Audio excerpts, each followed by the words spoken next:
సుమన్ టీవీలో మీ business promotions కోసం ఈ కింది నెంబర్ను సంప్రదించగలరు.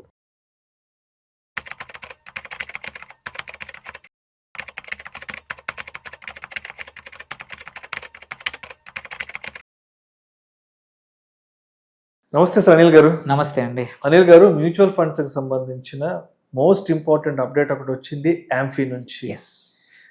ఇంపార్టెంట్ అప్డేట్ ఏంటంటే, ఇప్పుడు మ్యూచువల్ ఫండ్స్ లో ఇన్వెస్ట్ చేస్తున్న ఇన్వెస్టర్ ఎవరైతే మరణించిన తర్వాత వాళ్ళ కుటుంబ సభ్యులు భార్య నామినీగా ఉంటారు కదా, సో ఇతను చేసిన ఇన్వెస్ట్మెంట్స్ అమౌంట్ ఏదైతే ఉందో ఆ నామినీకి చెందే ఆ ప్రక్రియను కొంత సులభతరం చేస్తుందంటూ కూడా న్యూస్ వచ్చింది.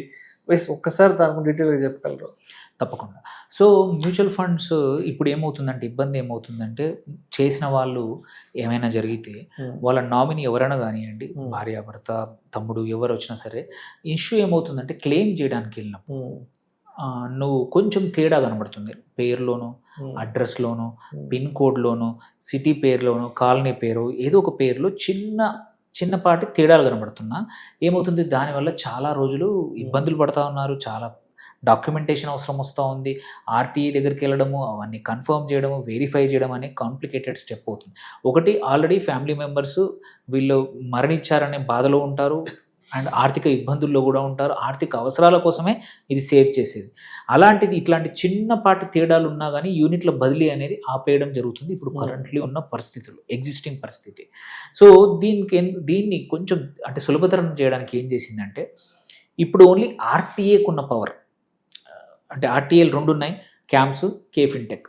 వాటికి ఉన్న పవర్ని asset management company, mutual fund company ఎంప్లాయీస్కి కూడా కొన్ని అవకాశం ఇస్తున్నారనమాట. కొన్ని స్మాల్ చేంజెస్ని డాక్యుమెంట్ వెరిఫికేషన్ చేసుకొని వాళ్ళ లెవెల్లోనే చేయడం వల్ల ఏంటంటే, ప్రతి ఒక్కటి ఆర్టీఏ దగ్గర వెళ్ళకుండా ఫస్ట్ లెవెల్లోనే ఫాస్ట్గా క్లెయిమ్ అనేది హానర్ అవుతుంది. చిన్న మిస్టేక్స్, పేర్లు కానీ, ఇప్పుడు ఎగ్జాంపుల్ శ్రీనివాస్ అని ఉంది, శ్రీనివాస్లో కొద్దిమంది ఎస్ఆర్ఐ ఎన్ఐవిఏఎస్ అని రాస్తారు తెలియక, కొంతమంది ఎస్ఆర్ఈ పెడతారు శ్రీ. సో బట్ మనము ఒక్కోసారి మర్చిపోయి రాస్తూ ఉంటాం. అలాంటప్పుడు క్లెయిమ్కి వెళ్ళినప్పుడు నీ పేరు ఎస్ఆర్ఐ ఎందుకుంది, నీది ఎస్ఆర్ఈ ఇక్కడ డాక్యుమెంట్ ఉందని చెప్పే కన్ఫ్యూజన్.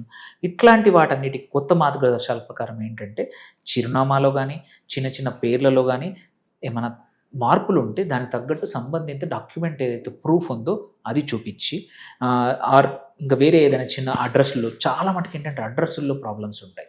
అడ్రస్ ఎక్కడిదో ఇస్తారు, ఆ తర్వాత వీళ్ళు క్లెయిమ్ చేయడానికి నామినీ వచ్చిన అడ్రస్ వేరే ఉంటుంది, బట్ అందులో మెన్షన్ చేసిన అడ్రస్ వేరే ఉంటుంది. అప్పుడు మామూలు టైంలో చాలా తేడా వస్తుంది అనమాట. అందుకే ఏం చేసిందంటే సెబీ, యాంఫీ ఏం చేసిందంటే, మ్యూచువల్ ఫండ్ కంపెనీ ఎంప్లాయీస్కి ట్రైనింగ్ ఇస్తుంది.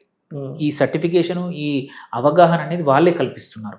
సో ట్రైనింగ్ ఇచ్చి ఏం చేయబోతున్నారంటే, బేసికలీ ఏంటంటే ఎవరైతే పెట్టుబడిదారులు ఉన్నారో, మదుపరులు ఉన్నారో, ఇప్పుడు ఎగ్జిస్టింగ్ ఇన్వెస్టర్స్ ఉన్నారో, వాళ్ళకి ఈ కొత్త పద్ధతుల వల్ల ఈజీగా వాళ్ళకి ఏమైనా జరిగితే వాళ్ళ నామినీస్కి ఈజీగా ఎటువంటి ఇబ్బంది లేకుండా డబ్బులు క్లెయిమ్ చేసుకోవడానికి అవకాశం ఇస్తున్నారు. సో దేర్ బై ఏంటంటే, నెక్స్ట్ ఇప్పుడు గోయింగ్ ఫార్వర్డ్ ఎవరికైనా సరే చిన్న తప్పులు ఉన్నా, ఏమన్నా ఉన్నా కానీ, ఆల్రెడీ ఇంకో ఇంపార్టెంట్ థింగ్ ఏంటంటే, కాంటెక్స్ట్ ఏంటంటే, లాస్ట్ ఇయర్ నుంచే ప్రతి ఫోలియోలో నీకు నామినేషన్ అడుగుతున్నారు. నామినేషన్ లేకపోతే నువ్వు క్లియర్గా సైన్ చేయాల్సి వస్తుంది ఇన్వెస్టర్.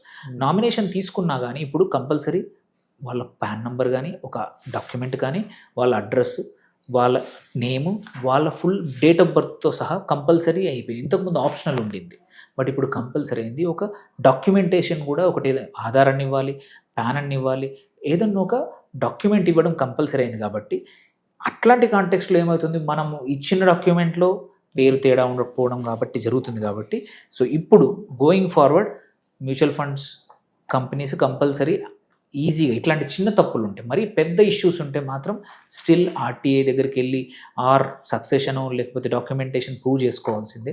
బట్ చాలా చిన్న తప్పులతో ఇబ్బంది పడుతున్న ఇన్వెస్టర్స్కి మాత్రం, నామినీస్కి మాత్రం ఇక సులువు కాబోతోంది. గోయింగ్ ఫార్వర్డ్ భయపడాల్సిన అవసరం లేదు.